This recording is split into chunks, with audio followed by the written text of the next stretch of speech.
Good morning students. आज हम लोग फिजिकल प्रॉपर्टीज पढ़ेंगे अल्कोहल का। ठीक है, देखते हैं फिजिकल प्रॉपर्टीज इसका अल्कोहल। देखिए अल्कोहल जो है ये देखिए ROH, ठीक है। ये क्या है? ऑक्सीजन है यहाँ पे। ऑक्सीजन दैट मीन्स ये क्या इलेक्ट्रोनेगेटिविटी इसका ज्यादा होता है। आप लोग याद रखिएगा FON फोन। फोन का इलेक्ट्रोनेगेटिविटी जो है इलेक्ट्रोनेगेटिविटी इसको हिंदी से बोलते हैं विद्युत ऋणात्मकता। ठीक है, विद्युत ऋणात्मकता। तो विद्युत ऋणात्मकता का मतलब क्या होता है कि दो एटम के बीच कि शेयरिंग इलेक्ट्रॉन को एक एटम द्वारा अपनी ओर आकर्षित करने की क्षमता को इलेक्ट्रोनेगेटिविटी बोलते हैं। ठीक है, तो इलेक्ट्रोनेगेटिविटी किसका? ऑक्सीजन, नाइट्रोजन और फोन का, ये तीनों का ज्यादा होता है। या ऐसे कह सकते हैं कि ये तीनों एलिमेंट जो है वो क्या बनाएगा? Hydrogen bonding. ये क्या बनाता है? Hydrogen bonding. ठीक है, हम लोग केमिकल बॉन्डिंग में 11th क्लास में केमिकल बॉन्डिंग में हाइड्रोजन बॉन्डिंग के बारे में पढ़े थे। तो हाइड्रोजन बॉन्डिंग क्या होता है कि हाइड्रोजन एटम और इन इलेक्ट्रोनेगेटिविटी एलिमेंट के बीच जो एक्स्ट्रा बॉन्ड बनता है उसको हम लोग क्या बोलते हैं? Hydrogen bonding. तो हाइड्रोजन बॉन्डिंग बनाता है ये तीनों। यहाँ पर क्या है? ऑक्सीजन। क्या है? ऑक्सीजन। तो ऑक्सीजन के कारण क्या करेगा? हाइड्रोजन बॉन्ड बनाएगा। और ये हाइड्रोजन बॉन्ड बनाने के कारण इसका जो प्रॉपर्टीज है, फिजिकल प्रॉपर्टीज, बहुत सारा चेंज करता है। जिन जिन एलिमेंट में या जिन जिन कंपाउंड में ये सब एलिमेंट रहता है, फ्लोरीन, ऑक्सीजन, नाइट्रोजन, उनके फिजिकल प्रॉपर्टीज में थोड़ा चेंजिंग आ जाता है। जैसे हम लोग को ऑर्गेनिक कंपाउंड जनरली क्या होता है? जनरली ये नॉन पोलर होता है। बस समझे, ये क्या है? Non polar.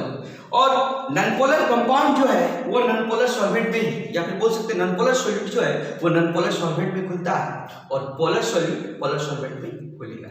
ये हम लोग सॉल्यूशन चैप्टर में पढ़ेंगे। लेकिन फिलहाल यहाँ पर हम लोग ऑर्गेनिक केमिस्ट्री में क्या देख रहे हैं? अल्कोहल।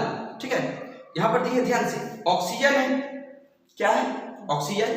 तो हम लोग अल्काइल हाइड्राइड में पढ़े थे कि अल्काइल हाइड्राइड वाटर में क्या होता है? इनसॉल्युबल होता है। लेकिन ये क्या होता है? वाटर सॉल्युबल होता है। तो जितने भी यहाँ पे लिखते हैं लोअर अल्कोहल जल में घुलनशील होता है। ठीक है, ये देखिए लोअर अल्कोहल जल में घुलनशील होता है,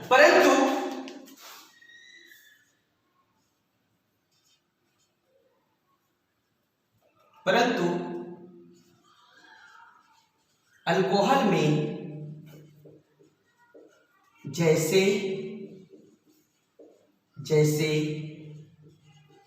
कार्बन का संख्या बढ़ता है, ठीक है, जैसे जैसे कार्बन का संख्या बढ़ता है अल्कोहल का जल में घुलनशीलता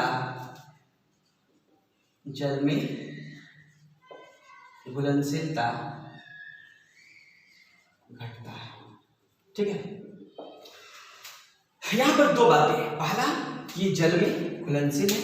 ये देखिए जल में घुलनशील है। एग्जाम में रीजनिंग क्वेश्चन में अक्सर पूछता है कि आपका इथाइल अल्कोहल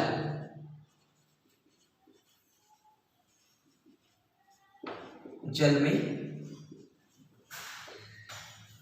घुलनशील होता है क्यों? ठीक है, क्वेश्चन, इथाइल अल्कोहल जल में घुलनशील होता है क्यों? इथाइल अल्कोहल का जल में घुलनशील होने का कारण क्या है? देखिए इथाइल अल्कोहल, ये रहा आपका इथाइल अल्कोहल है। तो यहां पर ये ऑक्सीजन एटम क्या करेगा? हाइड्रोजन के साथ हाइड्रोजन बॉन्डिंग बनाएगा। इस तरह से हम इसको कंडेंस करके लिखेंगे। इस तरह से ऐसे लिख सकते हैं C2H5OH। ये देखिए, ठीक है। हम इसको थोड़ा सा नीचे लिखेंगे। C2H5OH हुआ। फिर वाटर लेंगे HOH हुआ। फिर ये देखिए HOC2H5HOH, ठीक है। तो ये क्या कर रहा है, हाइड्रोजन बॉन्डिंग बना रहा है, किसके साथ, हाइड्रोजन के साथ। वाटर में उपस्थित हाइड्रोजन के साथ ये हाइड्रोजन बॉन्डिंग बनाता है, इसलिए ये इथाइल अल्कोहल जल में घुलनशील होता है। लैंग्वेज में कैसे लिखिएगा, लिखिएगा कि इथाइल अल्कोहल में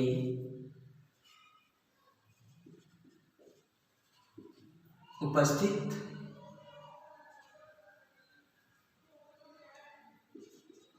ऑक्सीजन एटम, इथाइल अल्कोहल में उपस्थित ऑक्सीजन एटम जल में उपस्थित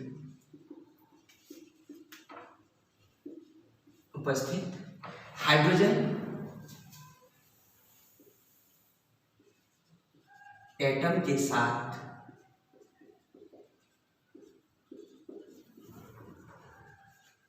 हाइड्रोजन बॉन्डिंग बनाता है, ठीक है। इसलिए इथाइल अल्कोहल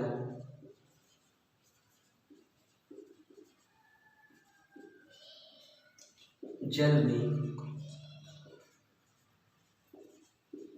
घुलनशील, बस सिंपल सा है ना कि ऑक्सीजन एटम इन हाइड्रोजन के साथ क्या करेगा, हाइड्रोजन बॉन्डिंग करेगा, इसलिए क्या होगा, जल में घुलनशील होगा, ठीक है। अब यहाँ पर एक और बात है कि जैसे जैसे कार्बन का संख्या बढ़ता है अल्कोहल का जल में घुलनशीलता घटता है।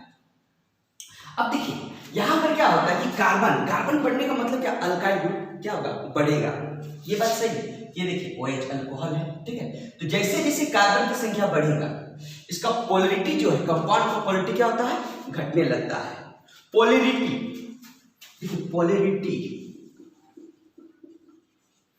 का मतलब क्या होता है, जैसे कि ये आपके पास अल्कोहल है, तो ये यहाँ पर जो इलेक्ट्रॉन होता है ऑक्सीजन के पास, ये इलेक्ट्रॉन के कारण क्या करता है, या फिर आप बोल सकते हैं इसका इलेक्ट्रोनेगेटिविटी ज्यादा होने के कारण क्या करेगा, बॉन्ड को अपनी तरफ खींचेगा।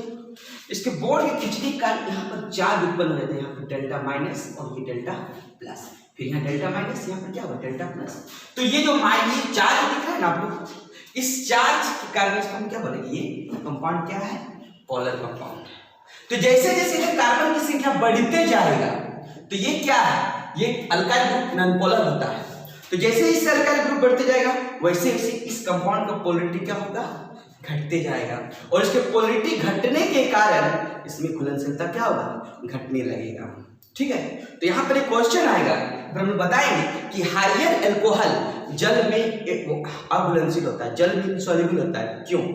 रीजन यही है कि अल्कोहल में जैसे जैसे कार्बन की संख्या बढ़ता है, ठीक है, वैसे वैसे अल्कोहल का पोलरिटी घटने के कारण जल में ये अघुलनशील होता है, ठीक है। तो यहां पर लिखेंगे, ये हो गया। इसमें एक और आगे बढ़ेगा कि देखिए इसका बॉइलिंग पॉइंट लिखेंगे,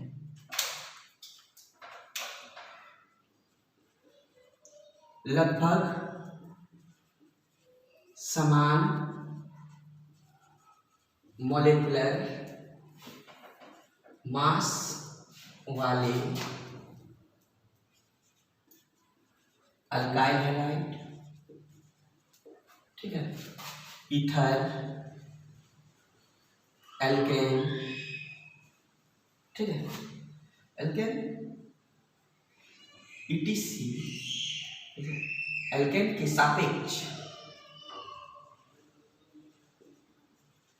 सापेक्ष अल्कोहल का बॉइलिंग पॉइंट अधिक होता है,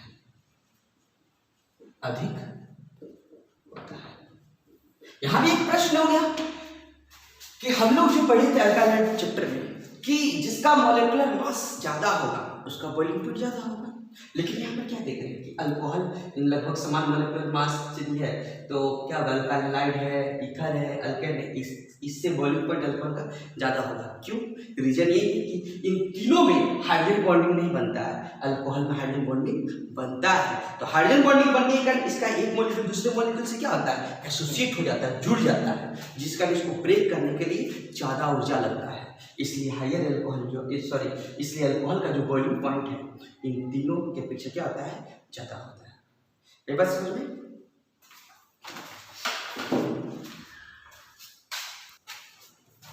देखिए ये आपको जो है लैंग्वेज लिखी, ठीक है, और इसको भी आपको लिखना है। दूसरी बात क्या है कि ये देखिए यहाँ पर मैंने क्या लिखा है कि आपका जो है कार्बन की संख्या जैसे इससे बढ़ता है, ठीक है, कार्बन की संख्या जैसे जैसे बढ़ता है अल्कोहल का घुलनशीलता क्या होता है, घटता है। इससे भी एक क्वेश्चन बन सकता है, रीजन क्या है? रीजन है कि इसका क्वालिटी जो है वो क्या होता है, घटता है। ठीक है, देखिए दूसरा क्वेश्चन आपके पास है,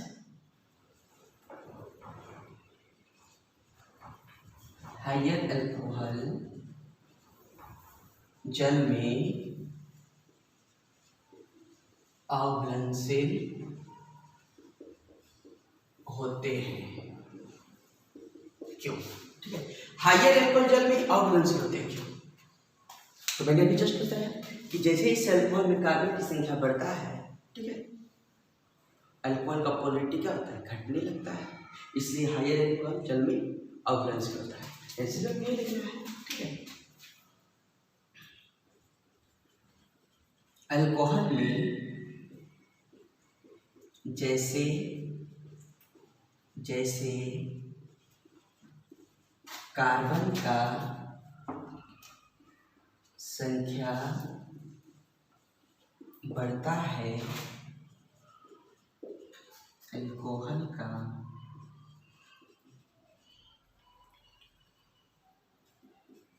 पोलरिटी घटने जैसे पोलरिटी घटता है, इसलिए हायर अल्कोहल जल में अघुलनशील होता है। ठीक है, हायर अल्कोहल जल में अघुलनशील होता है।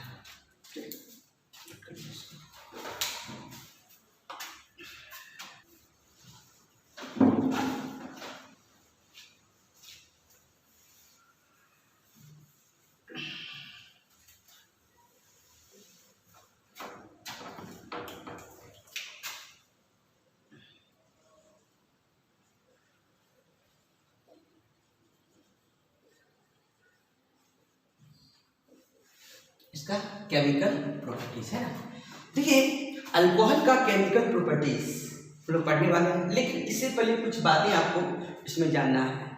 देखिए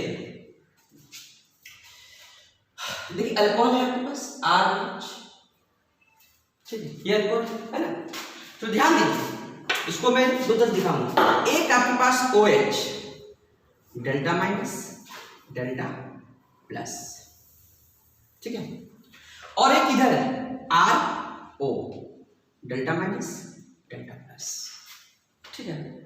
ये हम इसलिए बता रहे हैं कि इसके कारण ये दोनों बॉन्ड ब्रेक हो सकता है, ये भी बॉन्ड ब्रेक हो सकता है, आई बस समझ में, और ये भी बॉन्ड ब्रेक हो सकता है। नोटिस कीजिए, दोनों बॉन्ड ब्रेक हो सकता है, ये भी बॉन्ड ब्रेक होगा और ये भी बॉन्ड ब्रेक होगा। यानी कि ये तो पता चल गया कि इसके कारण इस दो को जो दो टाइप का जो बॉन्ड ब्रेक हो रहा है, जिसके कारण इसमें जो अल्कोहल जो रिएक्शन बनाएगा, ठीक है, उसमें दो टाइप का होगा। एक जब ये H को रिलीज करेगा, ठीक है, उसके कारण होगा रिएक्शन, और एक OH को जब रिलीज करेगा उसके कारण होगा रिएक्शन। बस समझे? तो देखिए कुछ रिएक्शन हम लोग अल्काइल हाइड्राइड पढ़े थे, जैसे कि नंबर 1 रिएक्शन किसके साथ, रिएक्शन पढ़े थे हम लोग PCl5, फास्फोरस पेंटाक्लोराइड, नाम क्या है इसका, फास्फोरस पेंटाक्लोराइड। ये देखिए, तो आप लोग को याद होगा कि हम लोग किस तरह से रिलेशन पढ़े थे, अल्कोहल और PCl5 बताए थे कि यदि OH रहेगा और PCl5 रहेगा तो जनरल केस ये है कि इस OH के जगह में आप Cl रख देंगे और POCl3 निकलेगा और HCl। यही ना इसका फॉर्मेट था कि यदि OH को PCl5 मिल जाए तो ये क्या करेगा, Cl, OH की जगह Cl आ जाएगा, POCl3 और ये क्या बन जाएगा, HCl। यानी कि ये देखिए ये आपके पास इथाइल अल्कोहल,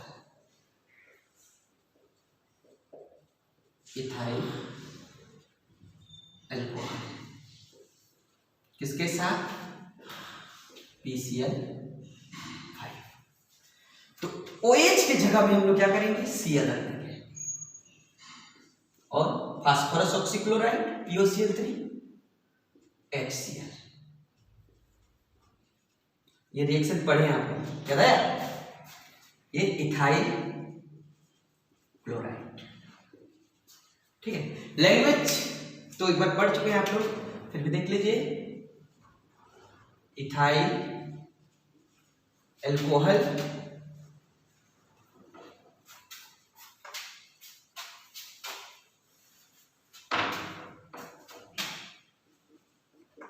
इथाइल अल्कोहल को PCl5 के साथ प्रतिक्रिया कराने पर इथाइल क्लोराइड बनता है। लैंग्वेज में तो कोई प्रॉब्लम ही नहीं केमिस्ट्री, खासकर रिएक्शन में। फलाना को डिम्का के साथ प्रतिक्रिया कराने पर तो उसका बनता है। ठीक है,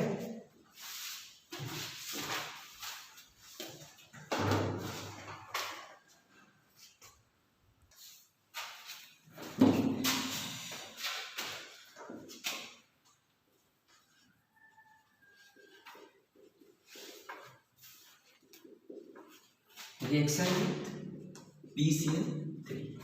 ये भी रिएक्शन आप लोगों को बताए थे कि यदि आपके पास OH है और इसके साथ PCl3, ठीक है, तो यदि OH को PCl3 मिल जाएगा तो इस OH के जगह में हम लोग क्या कर देंगे, Cl, और क्या बन जाएगा, H3PO3। याद है आप लोगों को, फास्फोरस एसिड बनेगा। 3 मोल हम लोग अल्कोहल लेंगे, बस समझिए 3 मोल अल्कोहल किस तरह से, ये देखिए, इसको फिर से समझाने की कोशिश करूंगा। ये देखिए, एक OH, फिर एक OH, फिर एक OH, और ये PCl3, ये देखिए PCl3। तो यहां से आपको जो है, ये देखिए, तीनों OH और एक फास्फोरस बाहर हो जाएगा, है ना, और ये 3 को Cl आ जाएगा, और ये क्या है, H3PO। ये बताए थे, ध्यान दीजिए मैंने क्या लिखा, इथाइल अल्कोहल किसके साथ, PCl3 के साथ।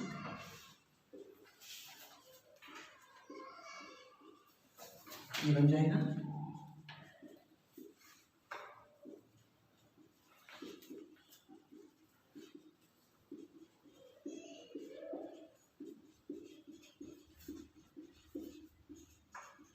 Phosphorus acid. बैलेंस करेंगे, यहां पर आपको 3 लग जाएगा और यहां पर 3 लग जाएगा, है ना। लैंग्वेज क्या होगा देख लीजिए, इथाइल अल्कोहल को PCl3, फास्फोरस ट्राइक्लोराइड, PCl3 का नाम फास्फोरस ट्राइक्लोराइड, PCl3 के साथ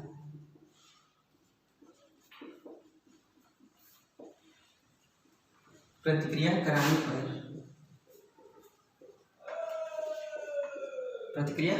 पर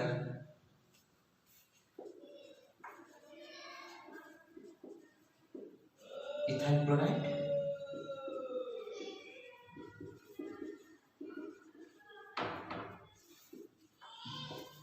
बनता है। ठीक, इथाइल अल्कोहल को PCl3 के साथ प्रतिक्रिया कराने पर इथाइल क्लोराइड।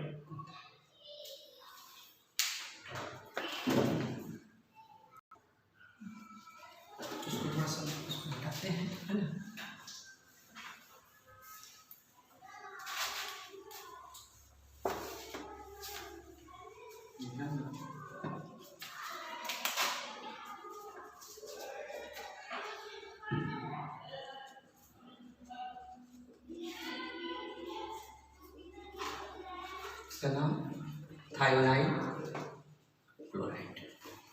ये भी हम बताए थे कि जब भी आपके पास OH रहेगा, है ना, ये देखिए OH और सामने रहेगा SOCl2, तो इसके लिए हम क्या बताए थे कि इस OH की जगह में Cl होगा, ठीक है, और ये बना देगा SO2 और ये बना देगा क्या चीज, HCl। देखिए रिएक्शन यहाँ पे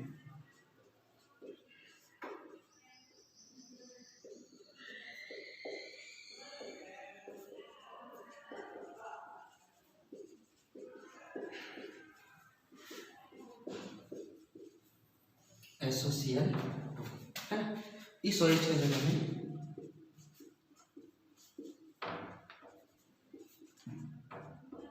Cl आ जाएगा, SO2 HCl, इथाइल क्लोराइड। ठीक है, लैंग्वेज इथाइल एल्कोहल को SOCl2 के साथ प्रतिक्रिया कराने पर, इथाइल एल्कोहल को SOCl2 के साथ प्रतिक्रिया कराने पर इथाइल क्लोराइड बनता है। इथाइल एल्कोहल को SOCl2 के साथ प्रतिक्रिया कराने पर इथाइल क्लोराइड बनता है। ठीक है।